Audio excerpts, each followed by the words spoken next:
Countdown for blast off. X minus 5, 4, 3, 2, X minus 1, fire.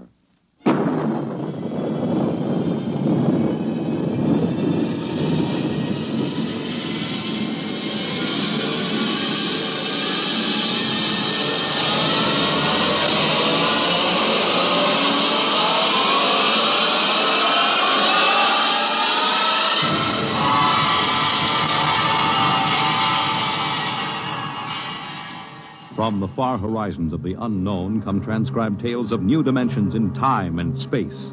These are stories of the future, adventures in which you'll live in a million could-be years on 1,000 maybe worlds. The National Broadcasting Company, in cooperation with Street and Smith, publishers of astounding science fiction, presents X minus 1.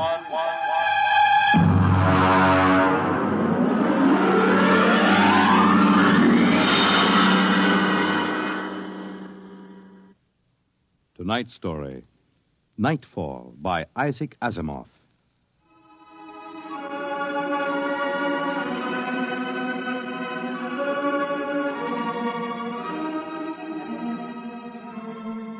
Ralph Waldo Emerson speculated, if the stars should appear one night in 1,000 years, how would man believe and adore and perceive for many generations the remembrance of the city of God? This was philosophically interesting. But on the edge of the galaxy, a planet swings on its orbit in a cluster of 6 suns. These suns hang in the sky above. Never less than 2 shine down through the entire 23.8 hours of the planet's day. The yellow light has burned down on the planet continuously, into the past, till the mind of man runneth not to the contrary.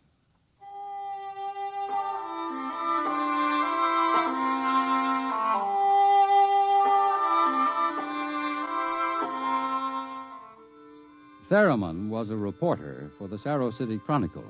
He covered them all, from the night police beat to politics to the sports pages, and the city editor wanted him to cover the biggest story of the year, perhaps of all time. It was an interview, a particularly difficult interview. But then, since his first days as a cub, Theremin had specialized in difficult interviews. It cost him bruises, black eyes, and broken bones, but it had gotten him an ample supply of coolness and self-confidence. He didn't expect violence, though, from an astronomer. You're from that newspaper? Well, you got a lot of gall coming here. Well, now, look, Dr. Aton, it's only a job. I've read your paper. You've been writing this observatory for 2 months now. You've attacked me personally. I have nothing to say to you. Well, this is your chance to get your side into the paper. Look, Dr. Aton, I'll give it to you straight. 2 months ago, the observatory issued a press statement that the world was coming to an end. Now, that's the same story the cult of the Book of Revelations had been preaching. Now, when a scientist backs that up, it's news. Our conclusions have nothing to do with the cult. The cult is full of superstition and mysticism. We're scientists. You've got the people pretty angry. It doesn't matter.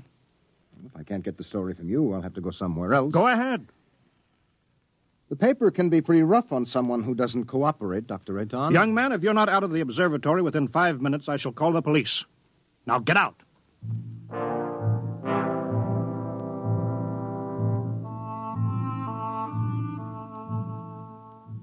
The reporter walks down the long hall from the observatory. The light filters through the high, clear-story windows, the yellow light of Gamma, the brightest of the 6 suns in the planet's sky. Beta is almost at zenith.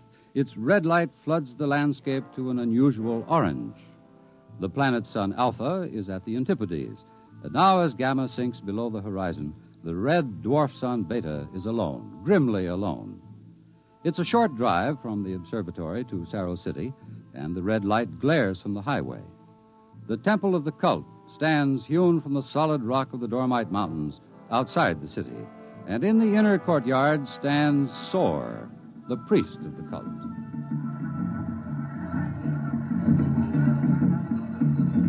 Woe to the unbelievers! Their souls will rot with the absence of light. Tell me, Your Reverence, what will happen? What are you waiting for here? The day of the coming. It is written in the Book of Revelations. It came to pass the sun Beta was alone in the sky, and the world was shrunken and cold. and men did assemble in the public squares and highways. Their minds were troubled, and their speech confused, for the souls of men awaited the coming of the stars. And the lip of the cave of darkness passed the edge of Beta, and loud were the cries of men, and there was no light on the surface of the world. And in this blackness there appeared the stars in countless numbers, and in that moment the souls of men departed from them, and their abandoned bodies became even as beasts. From the stars then reached down the heavens flame, and where it touched, the cities of the world flamed to destruction, so that of man and all the works of man naught remained. So it is written.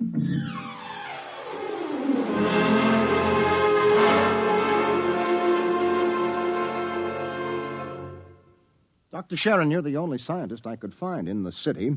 Where is everybody? In the hideout. The hideout? Yes, but the place bored me. I wanted to be out here where things are getting hot. I want to see the stars the cultists are talking about. Besides, they don't want me at the hideout. I'm too scrawny to survive. What is the hideout? Well, we professors have managed to convince a few people that our prophecy of doom is valid. We've got about 3,000 people. They're supposed to hide where the darkness and the stars can't get at them. We hope they'll survive and leave the records. Survive? Survive what? Well, how true it is, I can't say, but the cultists say that every 2,050 years, all the suns disappear, and there is a total darkness, and then they say things called stars appear. Of course, men go mad. They mix all this up with a lot of religio-mystic notions, but that's the central idea. But that's impossible, isn't it? I mean, there are always at least 2 suns in the sky, most of the time 4 or 5. There aren't now. Only Beta. You mean that there is going to be worldwide darkness tomorrow, that all mankind will go violently insane? What's behind that? Well, for one thing, the history of civilization of the world. We have located a series of cycles of civilizations comparable to our own, all of which, without exception, were destroyed by fire at the very height of their culture. But is there any scientific theory behind this which would explain it? Well, the University Observatory finished their calculations 2 months ago. And tomorrow there will be an eclipse of Beta so that the planet will become dark. That eclipse comes every 2,049 years. Darkness, and maybe those mysterious stars that no man has seen. And then madness and the end of civilization. And you expect to live through this at the hideout? They plan to photograph the eclipse and leave the records. And then the rest of mankind will know what to expect. Well, what is there in darkness to drive men mad? Have you ever experienced darkness, young man? Well, no, but I know what it is. It's just no light. Oh. Draw the curtain. Why, what for? If we had 4 or 5 suns out there, we might want to cut the light down for comfort, but with only Beta... Ah, that's the point. Just draw the curtain and then come here and sit down. All right.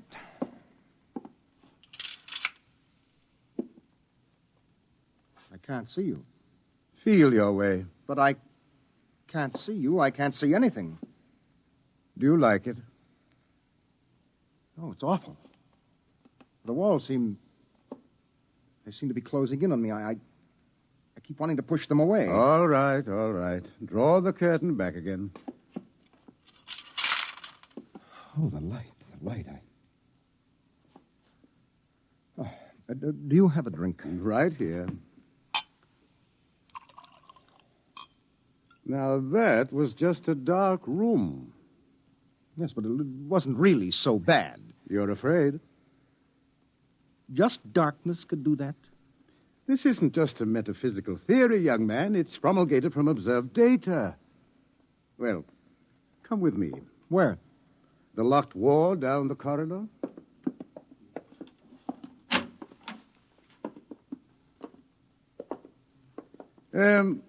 Were you at the Cerro City Centennial Exposition 2 years ago? I was overseas on assignment. Well, you remember hearing about the tunnel of mystery that broke all records in the amusement area? Oh, yes. Wasn't there some fuss about that? The Anti-Vice Society had it shut down? Oh, it was shut down, all right. But the Blue Noses had nothing to do with it. That tunnel was nothing but a mile-long passage through darkness. You rode in a little car, and it took 15 minutes to get through. Oh, it was very popular while it lasted. Popular? Well, there's a fascination to be frightened when it's part of a game. Absence of light is one of the instinctive human fears. People came out of that 15 minutes of darkness shaking and half dead with fear. Weren't there some deaths? Oh, bad hearts, but that wasn't the big danger. Now, which key is this?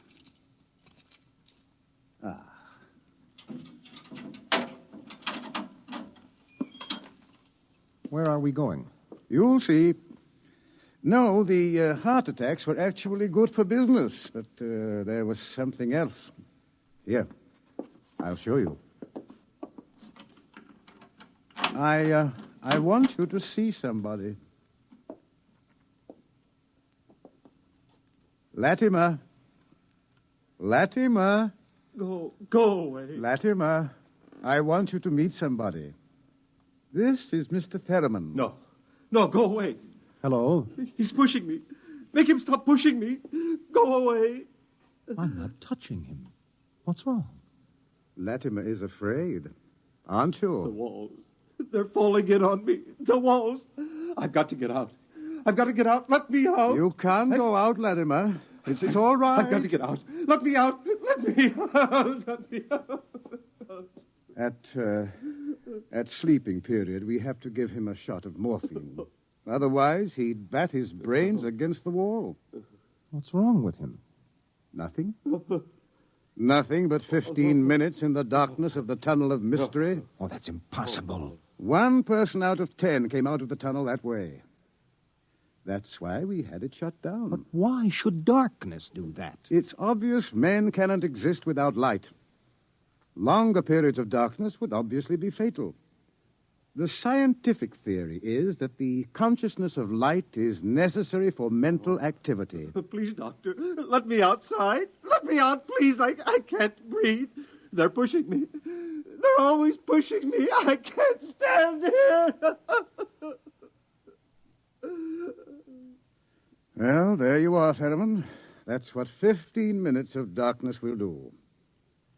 Man just wasn't built to operate without light. There are always at least 2 suns in the sky, most of the time more. Just 15 minutes of darkness. Now, look out of that window. Imagine darkness everywhere. No light as far as you can see. Black. Everything black. And, stars, whatever they are. Can you conceive it? No, your mind wasn't built for that conception. When the real thing comes, you will go mad. Completely and permanently. There is no question of it. Tomorrow, there won't be a city left standing in the world. Why should the cities be destroyed? If you were in darkness, what would you want more than anything else? What would it be that every instinct would call for? Light. And how would you get light? I don't know. You'd burn something. They've got to have light. They've got to burn something. And every city in the world will go up in flames. Well, shall we go back to my office, Mr. Theremin, and have another drink?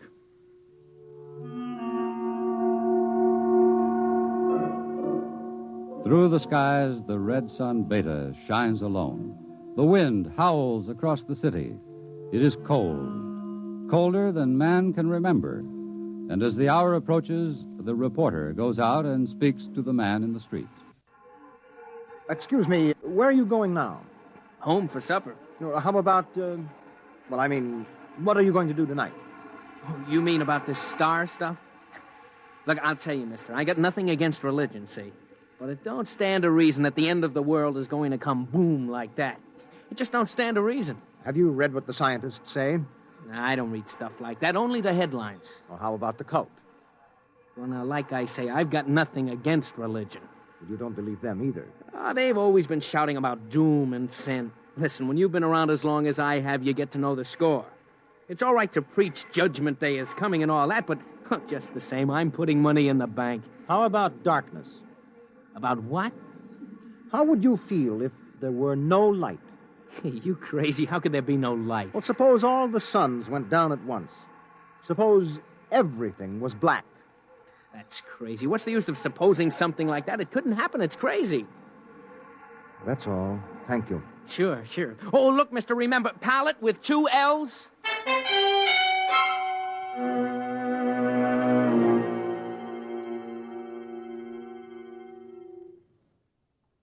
All this talk of scientific explanation, it's sinful, that's what it is. Are you a member of the cult, sir? Sure I am.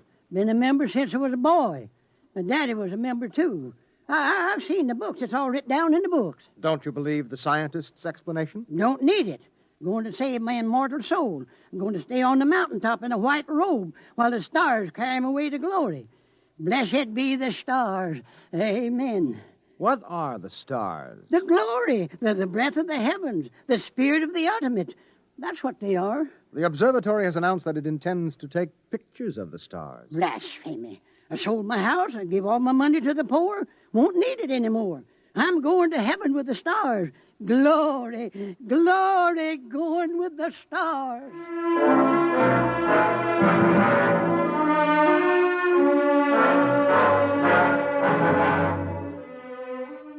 The reporter checks the stock exchange, the stores, business at a standstill. Doesn't pay to buy anything today, not if the world is going to end tomorrow. There are predictions of economic collapse in the financial section, layoffs at the factories on the edge of the city, and through the streets the people will mill and turn, unsure, crying in fear or shouting with bravado. The story isn't here in the city, and so as the hour approaches, the reporter goes again to the observatory, high in the hills. Look, Dr. Aton, if you are right, if the world is going to be destroyed, what is the difference if I stay here and observe and take notes? Nothing, I suppose. You will be in the way. We have work to do. If I stay out of the way. Hello. Oh, this place is like a morgue. It's freezing outside. The wind is enough to hang icicles on your nose. Beta doesn't seem to give any heat at all, the distance it is. Why aren't you in the hideout, Sharon? Me? I'm part of the race that isn't worth perpetuating. Who's got a bottle? There'll be no alcohol today. Be too easy to get my men drunk. I can't afford to tempt them. All right, Thurman, you can stay. Time we took our positions, the observatory dome is up these stairs. After you. Ah! What is that? Up in the dome, quick! What is it? It's the plates. The photographic plates are all smashed. There he is. A cultist. He's going for the telescope. After him. All right, I've got him. Let go! No. Let go! Must be destroyed! It must be! It's all right. He didn't harm anything. Let him up. Well, that's the high priest. I was talking to him yesterday. All right. What do you want? Nothing that you would give me of your own free will. I made a bargain with the cult to give me certain data that you had. In return, I promised to prove the essential truth of the creed. There was no need to prove that. It stands proven by the book of Revelations. I offered scientific backing for you believers. You made of the darkness and the stars a natural phenomenon and removed all its real significance. That was blasphemy. The facts exist. Your facts are a fraud and a delusion. How do you know? I know. I suppose you think in trying to warn the world against the menace of madness, we are placing souls in jeopardy, huh? Well, we haven't succeeded, if that makes you feel better. Your devilish instruments must be destroyed. We obey the will of the stars. Someone call the police in Cerro City. There's no time for that. Let me handle this. The eclipse is only a few minutes away. Look, you. Will you give your word of honor to cause no trouble? I will not. Listen. Just as soon as the eclipse starts, we're going to take you and put you in a closet with the door closed, and you will stay there. Then you won't see the darkness, and you won't see the stars. And that means the loss of your immortal soul, according to the cult. All right. Will you give your word of honor? You have it. You will all be damned for your deeds of today. Look at Beta. The eclipse has started. You can see the blackness against Beta. Get busy on those cameras. Check the exposures very carefully. You're shaking, Mr. Theremin. Yes, I don't feel very well. You're not losing your nerve. No, I'm just not used to it. You could probably make the hideout. I have been assigned to cover a story. I intend to cover it. Oh, professional honor? Yes. Yes. Allah sofanet radrak. Allah sofanet. What is that? The cultist. That's the book of Revelations. I don't understand it. He is chanting some old cycle language. The book of Revelations was originally written in it. There are probably 2 million people in Cerro City who are trying to join the cult. One gigantic revival. How do the cultists manage to keep the book of Revelations going from cycle to cycle if everyone goes mad? Who wrote the book? There are some people who don't see the stars. The blind, those who drink themselves into a stupor, and children, to whom the world as a whole is too new and too strange for them to be frightened at stars and darkness. They would have memories, and that, combined with the confused, incoherent babbling of the mad, form the basis for the book of Revelations. Oh, the cult will be riding high down there in the city. I hope they make the most of it. Dr. Sharon, I've just heard from the hideout on the private line. Oh, they're in trouble? They are safe, but the city is a shambles. You have no idea. Well, it'll get worse. What are you shaking about, Dr. Ayton? How do you feel? You don't understand. The cultists are rousing the people to storm the observatory, promising them immediate entrance into grace, promising them salvation, promising them anything. How long till the total eclipse? An hour. Well, it's a gamble. It will take time to get a mob out here. If the darkness comes first, we're all right. Oh, look at Beta. It's cut in half. Half of it is black. Yes, it's getting darker. An interesting phenomenon. Oh, my collar is suddenly tight. Are you having any difficulty in breathing? No, why? Difficulty in breathing is one of the first symptoms. We have experimented. I'm cold. It seems to be getting colder. Yes, well, we'd better keep our minds on something else. One of the astronomers has a theory about the stars, far away to see in the light. He developed a fantasy about a planet revolving around one sun. It's a mathematical possibility. Of course, there couldn't be any life. Part of the planet would always be dark and without light. Well, it's obvious. Without light, there can't be any life. It's time for the artificial light. We can't read the instruments. Artificial light? One of the researchers at the university worked it out. Why, it's beautiful. Yellow light. After 4 hours of red. It's beautiful. Light. Light.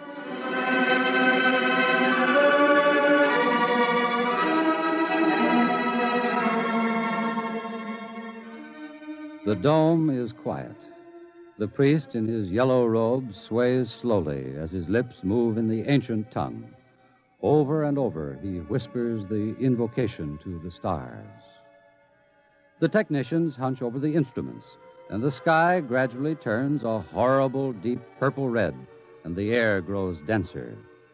Dusk, like a palpable entity, enters the room, and the dancing circle of yellow light about the torches etches itself into ever sharper distinction against the ever-gathering grayness beyond.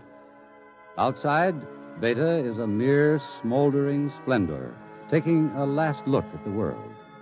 The western horizon, in the direction of the city, is lost in darkness, and along the highway to the observatory surges a menacing, shadowy mass.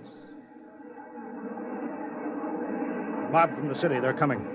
How long till total eclipse? 15 minutes. But they'll be here in 5. We'll hold them off. Come on, Theremin, downstairs. But there's no light down there. We have to block the door. Come on. I can't breathe. I can't go down there. Take a torch. We'll take light with us. Come on.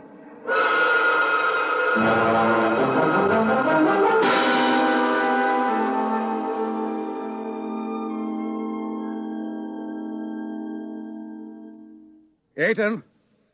I'm here. Did you bar the door? They won't get in. All right, now, everybody. 1 minute till totality. 1 minute. Just before totality, I'm changing the plate. That will leave one of you for each camera. You know all about times of exposure. Now remember, don't try to look for good shots. And if you feel yourself going, get away from the camera. It's dark. It's getting dark. Sharon. Sharon, where are you? I can't see you, Sharon. I'm right here.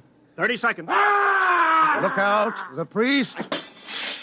I can't see him. And the wicked shall perish, and the souls of the true believers shall be transported in glory to the stars. You can see him against the torch. Don't let him get to the From the telescope. stars there reached down a heavenly flame, and where it touched the cities of the world, flame to utter destruction. Grab him! You shall not Grab him! blaspheme! The world must be destroyed by the stars! It must be! Let me go! I'll take care of him. Stars!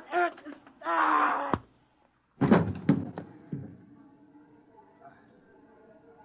5 seconds to totality.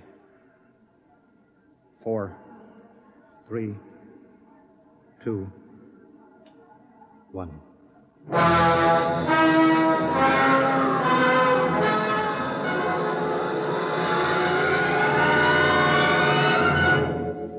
The sky is black, and through it shine the stars.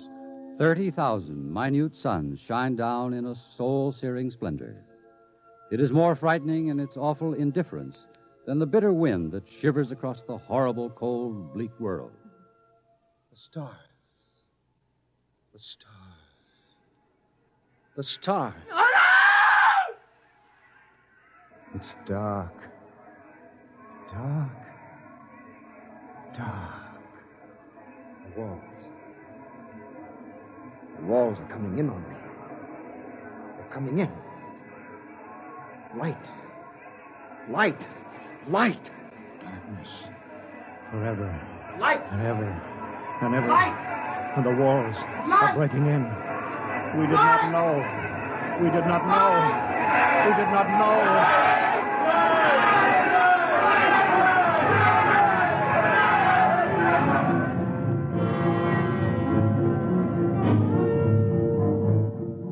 On the horizon, in the direction of the city, a crimson glow begins growing.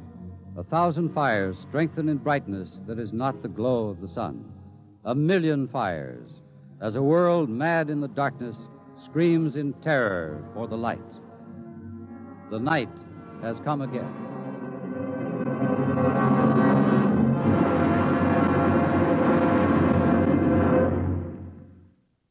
You have just heard X-1, presented by the National Broadcasting Company in cooperation with Street and Smith, publishers of astounding science fiction.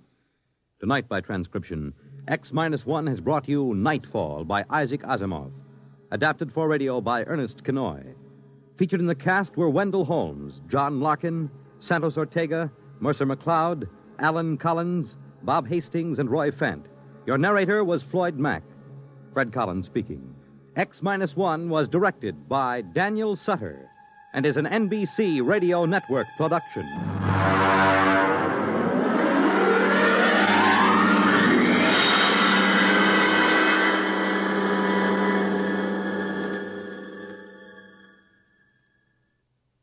It's groomed for your interests.